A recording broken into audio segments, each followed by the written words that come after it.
সম্মানিত মুসল্লিয়ানে কেরাম, মুসা কালিমুল্লাহ পথের ভিতরে হরিণ বসে আছে, খেয়াল আছে? হরিণ ডাক থেকে হুজুর খবর কি? কয় আল্লাহ কাছে 10 বছরের মধ্যে বৃষ্টি দিব না। আচ্ছা, এটা একটা সুখবর না দুঃখের খবর? এই দুঃখের খবর পাওয়ার পরে হরিণী যখন পয়গম্বর বলছে, তো তার চেহারার মধ্যে কোনো ক্লান্তির ছাপ নাই, আনন্দ চিত্তে একনিষ্ঠ ভাবে আলহামদুলিল্লাহ, জোরে কোন সুবহানাল্লাহ। কি কয়? মুসা আলাইহিস সালাম যায় লোকালয়ের ভিতরে ঢুকলেন। আকাশের ভিতরে কারণে গুড়গুড় করে তুরমুরা ডাকা শুরু হয়ে গেছে। পয়গম্বর মুসা আলাইহিস সালাম এবার লোকদের কয় আল্লাহ বুঝে আসছে মিছা কথা বলেছে আমার সাথে। সুবহানাল্লাহ, সুবহানাল্লাহ। মুসা আলাইহিস সালাম কয় আল্লাহ বুঝে আমার কাছে মিথ্যা কথা বলে, ব্যাপারটা কি? আল্লাহ কইল আগামী 10 বছরের ভিতরে বৃষ্টি হবে না। আমি মুসা তুর পর্বত থেকে হরিণের কাছে খবর দেওয়া বাড়িতে আসলাম। বাড়ির ভিতরে এখনো যায় নাই, লোকালয়ের ভিতরে ঢুকলাম। আকাশের ভিতরে মেঘ ঘুর করে শুরু করলো। আল্লাহ তাআলা কি মিছা কথা কয়? লোকেরা ডাক দেয়, পয়গম্বর আপনি কি হয়েছে, ব্যাপারটাকে? আপনি পয়গম্বরের মুখে তেমন কথা শোভনীয় নাই, আপনার জন্য কথাটা বলা উচিত বলে আমাদের মনে হয় না। আপনি যেহেতু পয়গম্বর, আমরা যদি এই কথাটা বলতাম তা বলি না, তাও একরকম ধরে নেওয়া যাইতো যে আমরা বুঝি না। আপনি কেন এমন কথা বললেন? পয়গম্বর মুসা আলাইহিস সালাম আগেই কিন্তু আমি বলেছি তিনি হলেন জালালি পয়গম্বর, মেজাজি পয়গম্বর। যেরকম সুবহানাল্লাহ, সুবহানাল্লাহ স্পিরিটটা বলবেন। বাতিল যত আছে আশেপাশে তারা শুনে যেন তাদেরকে ঘুম থেকে জাগ্রত করবেন। কথাই কথা বাড়ে, এটা আমার কিছু করার নাই। নবী আলাইহিস সালাম একদিন তাহাজ্জুদের সময় গেলেন বন্ধুর বাড়িতে। বন্ধুকে বলেন তো? বন্ধু আবু বকরের বাড়িতে। কার বাড়িতে? তাহাজ্জুদের সময় দেখে আবু বকর কি করে, নবীজি গিয়ে দেখে খেজুরের পাতার বেড়া, উপরে খেজুরের পাতার ছাউনি। সুবহানাল্লাহ, নবীজি কান লাগাইলেন। আবু বকর কোনো আওয়াজ পায়নি তো তাহাজ্জুদের সময়, ব্যাপারটা কি? নবী কান লাগায় দেখা আবু বকর তাহাজ্জুদের নামাজের ভিতরে দাঁড়া ফিস ফিস ফিস ফিস ফিস ফিস ফিস করে তেলাওয়াত করতেছে। নবী ওখান থেকে চলে গেলেন দ্বিতীয় বন্ধুর বাড়ি। দ্বিতীয় বন্ধুর নাম ওমর। দ্বিতীয় বন্ধুর নাম কি? ওমর ফারুক। নবীজি এখনো যাইতো, অনেক দেরি আছে তার বাড়ি। দূরের থেকে ওমরের বাড়ির থেকে কোরআন তেলাওয়াতের আওয়াজ জোরে জোরে শোনা যায়। যেখানে যেটা বলা লাগে আপনারা বলে নিন। একবার বলতে আবার সময় লাগবে, এটা যদি বুঝে আবার সময় লাগবে। আমি তো খুব সংক্ষিপ্ত করার চেষ্টা করছি। আয়াত তেলাওয়াত করছি, ওর উপরে আমি আলোচনা করবো। এখানে ওখানে যাইতে পারি নাই। আয়াতের যে অর্থ বা ওই আলোচনা এখনো যাইতে পারি নাই।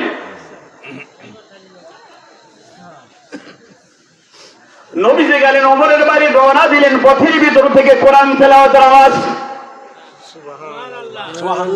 নবীদের কানে শুনলেন, ব্যাপার বুঝতে পারলেন না। প্রথম বন্ধুর বেড়ার সাথে কান লাগাইলাম, আওয়াজ শোনা যায় না, আস্তে আস্তে শোনা যায়।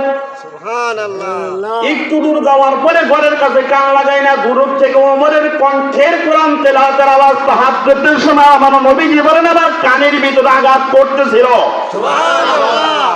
নবীজি চলে এসে ফজরের নামাজে জামাতের ভিতরে দাঁড়াইয়া নবীজি সালাম ফিরা মুসল্লিদের দিকে ঘুরে বসেছে। এবার মিষ্টি মিষ্টি হাসে। নবীকে আবু বকর এদিকে আসেন, ওমর এদিকে আসেন। কোন সুবহানাল্লাহ। আচ্ছা, এই দুজনকে বুঝতে পারে নাই কি জন্য আমার নবী ডাকছে? বুঝতে পারছে। কারণটা হলো কি, নবী যেখানে গেছেন ওই এলাকায় সুগেরানে মোহিত হয়ে গেছে। তখন বোঝা গেছে যে এই রাস্তা আমার পয়গম্বর হাবিবুল্লাহ মুহাম্মদুর রাসূলুল্লাহ এই রাস্তা দিয়ে চলে গেছে। ধরে কোন সুবহানাল্লাহ। আরে নবীরা সাহাবীরা যখন নবীকে খুঁজতো ফোন করে নাই, ডাকে না রাসূল আছেন নাকি? ইয়া রাসূল আপনি কি বাড়িতে আছেন? ইয়া হাবিবাল আপনি কি বাড়িতে আছেন? সাহাবীরা নাক লাগাইতো না, এদিকে আবার নাক লাগাতো। দেখে যে সুবিরান এদিক থেকে আসতেছে, তখন সাহাবীরা বুঝছে আমার নবীজি এই রাস্তায় চলে গেছে। নবী যেই রাস্তায় যাইতো সাহাবীরা ওই রাস্তা থেকে সুবিরান তাদের নাকের ভিতরে পাইতো। নবী কা কদর জানে সাহাবী, মিসলি কা কদর জানে বাঙালি। নবী কদর যারা জানতো তারা হলো সাহাবা আজমাইন। আল্লাহ পাক সূরা বাকারার ভিতরে তাই বলেন আমিনু কামা আমানান নাস। আলোচনা আমার সামনে আসবে। নবীজি বললেন, আবু বকর ব্যাপার বুঝলাম না, রাত্রিবেলা আমি কান লাগালে আপনার বেড়ার সাথে আপনি কোরআন তিলাওয়াত করলেন তাহাজ্জুদের ভিতরে, আস্তে আস্তে ব্যাপারটা বুঝলাম না, বলুন তো কারণটা কি?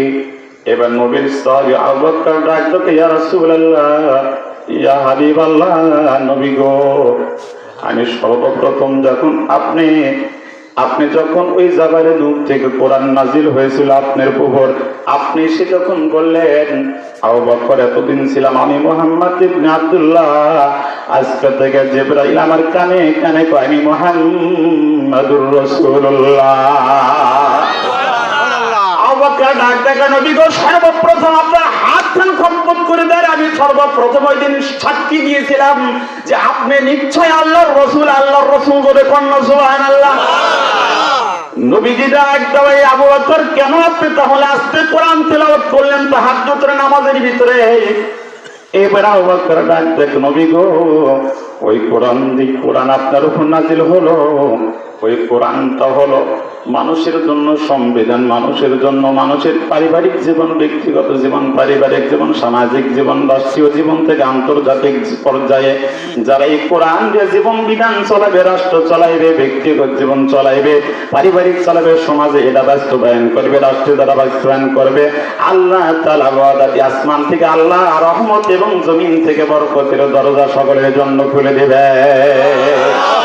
কোরআন আমার ভিতরে নাই, পারিবারিক আমাদের বাড়ির ভিতরে কোরআন নেই, সমাজের ভিতরে কোরআন নেই, রাষ্ট্রীয় কোরআন নেই, আন্তর্জাতিক পর্যায়ে কোরআন না থাকার কারণে ভাই বাড়ি মায়ে মারে হানাহানি, খুন খারাপি, ভাই হয় ভাইকে মারে, বাবা হয়ে আর এক ছেলেকে ফাঁকি দিয়ে আর এক ছেলের নামে সম্পদ লিখে দেয়, আর এক ভাই তার ভাইয়ের জমি জোর দখল করে রাখে।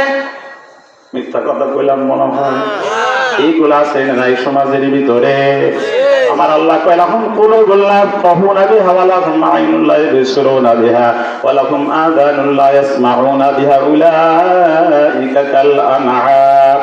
আমি তাদের অন্তর দিছি, এই অন্তর দিয়ে তারা বোঝে না, তাদের বাইরে হক তাদের মধ্যে আছে, এদের বাইরে হক গোপন করে রেখে বাইরে হকটা বক্ষণ করলো। আমার আল্লাহ ডাক দেখায়, তার অন্তর দিছিলাম, আবু বকরের মতো অন্তরটা কাজে লাগাই না। উলাইকা কাল আনআম, লাগানের কারণে আল্লাহ তাআলা ডাক দেখায় ওই ব্যক্তি আর কুত্তার মধ্যে কোনো পার্থক্য নাই। অনেকের মন খারাপ হইতে পারে, বলে কিচ্ছু করার নাই, আল্লাহ কইছে তাই আমি কইতেছি। আমি তো আমার ব্যক্তিগত কথা আমি বলি না। মুসলমান ভাইরা আমার, আল্লাহ তাআলা ডাকতে বলেন, ইয়া রাসূলুল্লাহ, ইয়া হাবিবাল্লাহ, নবী গো, সর্বপ্রথম ওই দিন আমি আপনার হাত ধরে কালেমা পড়ে মুসলমান হয়ে গিয়েছিলাম। ওই কোরআনের কথা আমার কাছে বলেছেন, নবী গো, যেই কোরআন আপনার প্রতি নাজিল হয়েছে, আমি তাহাজ্জুদের ভিতরে দাঁড়ায় দাঁড়ায় যখন ওই কিরাম তেলাওয়াত করতেছিলাম, ওই কিরাম তেলাওয়াত আমি যাকে শোনাই তিনি আস্তে আস্তে পড়লেও শোনে, জোরেও পড়লে ওই মালিক কোরআন শরীফ পড়ে শোনে। এই জন্য আমি আস্তে আস্তে তাহাজ্জুদের ভিতরে কোরআন তেলাওয়াত করতেছিলাম। সুবহানাল্লাহ। ওমর, আপনার কারণটা আপনি বয়ান করেন কেন? আপনি এত জোরে জোরে কোরআন তেলাওয়াত করলেন তাহাজ্জুদ নামাজের ভিতরে, আমি ব্যাপারটা বুঝলাম না। হযরত ওমর ফারুক রাদিয়াল্লাহু তাআলা আনহু জিজ্ঞেস ডাকতে বলে, ইয়া রাসূলুল্লাহ, ইয়া হাবিবাল্লাহ, নবী গো, ওগো আল্লাহর পয়গম্বর, আমি এই জন্য তাহাজ্জুদের ভিতরে আমি দাঁড়া জোরে কোরআন তেলাওয়াত করেছি, এটা হলো মুসলমানদের জন্য হিদায়াত, গোটা বিশ্বের মানুষের জন্য হিদায়াত। জোরে কন্যা সুবহানাল্লাহ। এই কোরআন জোরে পড়ে পড়ে আমি শয়তানদেরকে বাধা দেই। ঘুমান্ত মানুষ যারা আছে, আমার কোরআন তেলাওয়াত শুনে শুনে ঘুমান্ত মানুষ গুনাহ জাগ্রত হয়ে যাবে। আমি বলি, আপনারা আস্তে বলবেন না জোরে বলবেন? যা কিছু বলেন সুবহানাল্লাহ বলে জোরে বলতে, আলহামদুলিল্লাহ বললে একটু জোরে বলবেন। ধীরে বলাও জায়েজ আছে, জোরে বলাও জায়েজ আছে, তবে জোরে বললে ফায়দা হবে। বেঈমান কাফের শয়তান যারা আছে, ওরা ভেগে জাগে ডিস্টার্ব করতে পারবে না, আর ঘুমান্ত মানুষ যারা আছে তারা জাগ্রত হয়ে যাবে। জোরে কন্যা সুবহানাল্লাহ। মুসলমান ভাইরে আমার, আল্লাহর পয়গম্বর মুসা আলাইহিস সালাতু ওয়াস সালাম হরিণীকে ডাক দেয়, বৃষ্টি দেবে না, কিন্তু আল্লাহ ওই যে মেঘ গড়াইছে। আল্লাহ তাহলে তো কি মিথ্যা কথা আমার সাথে বললা? তেলাওয়াতকৃত আয়াত আমি আপনাদের মাঝে তেলাওয়াত করে আল্লাহ বলেন ইন্নাল্লাযীনা আমানু ওয়া আমিলুস সালিহাত কানাত লাহুম জান্নাতুল ফিরদাউসি নুজুলা। ইন্নাল্লাযীনা অবশ্যই যারা ঈমান এনেছে ওয়া আমিলুস সালিহাত, এখানে আল্লাহ পাক এই তেলাওয়াতকৃত আয়াতের ভিতরে বলেন দুইটা পুঁজি যারা অর্জন করতে পারবে। কয়টা পুঁজি? দুইটা। জোরে বলেন দুইটা। দুইটা পুঁজি যারা অর্জন করতে পারবে, দুইটা পুঁজির যারা মালিক হয়ে যাবে, আল্লাহ রাব্বুল আলামিন ডাক দেবে তাদেরকে আল্লাহ তাআলা সর্বোচ্চ স্ট্যান্ডার্ড জান্নাতুল ফিরদাউস দান করবেন। সুবহানাল্লাহ। কোন জান্নাত? জান্নাতুল ফিরদাউস। নবী আলাইহিস সালাতু ওয়াস সালাম হাদিসে পাকের ভিতরে বয়ান করেন, হে আমার উম্মতেরা, তোমরা যখন আল্লাহর কাছে মুনাজাত করে জান্নাতের কামনা করবা, জান্নাত চাইবা, তখন আল্লাহর কাছে বলবা আল্লাহুম্মা ইন্না নাসআলুকাল জান্নাতুল ফিরদাউস ওয়া নাউযু বিকা মিনান নার। মালিক আমাদেরকে সর্বোচ্চ জান্নাতুল ফিরদাউসটাই তুমি আমাদের দান করো। জোরে বলেন আমিন।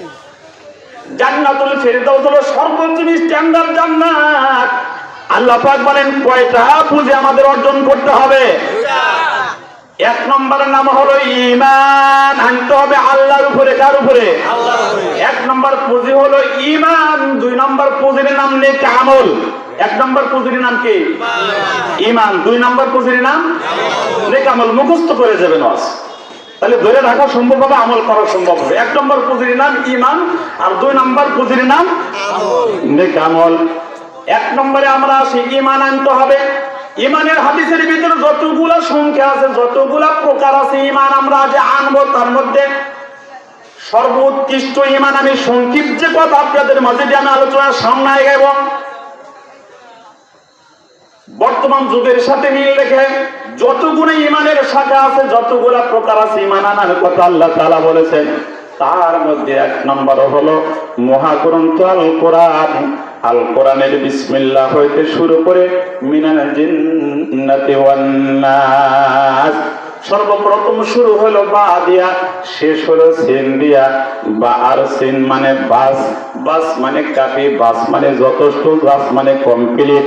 এই কোরআনটাই হলো আমার আপনার জীবনের জন্য কমপ্লিট একটা জীবন বিধান। জোরে কন্যা সুবহানাল্লাহ। হুজুর আপনি ঈমানের কথা বললেন, তাহলে আল্লাহ তাআলা কি কোরআনের হাকিমের ভিতরে ঈমানের কথা বয়ান করেছেন নাকি একটু বলেন? তাহলে আপনারা পড়ুন আউযু বিল্লাহি মিনাশ শাইতানির রাজিম, বিসমিল্লাহির রহমানির রহিম, আলিফ লাম মিম, যালিকাল কিতাবু লা রাইবা ফিহি।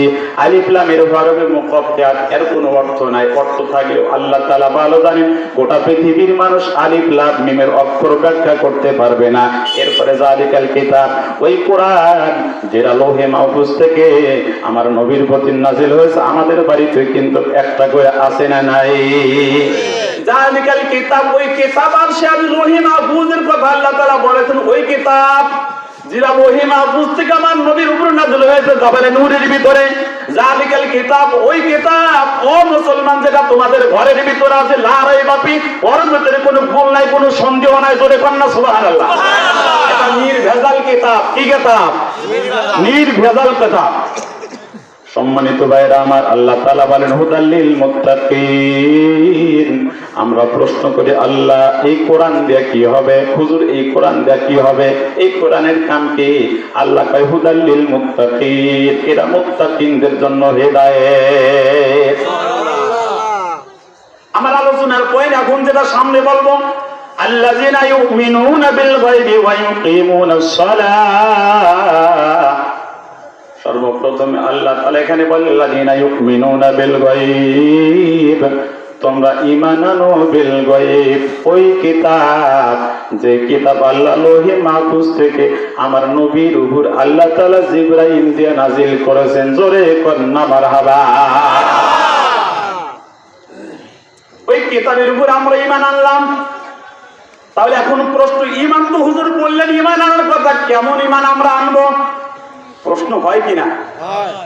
আপনারা না করলে আমি বানায় প্রশ্ন দিচ্ছি, উত্তর আমি নিজেই দিচ্ছি।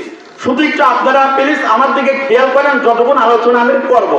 আমি আগেই বলেছি আমার সময় অল্প, আমি পরিবেশে বলছি আমার সময়টা খুব অল্প হবে।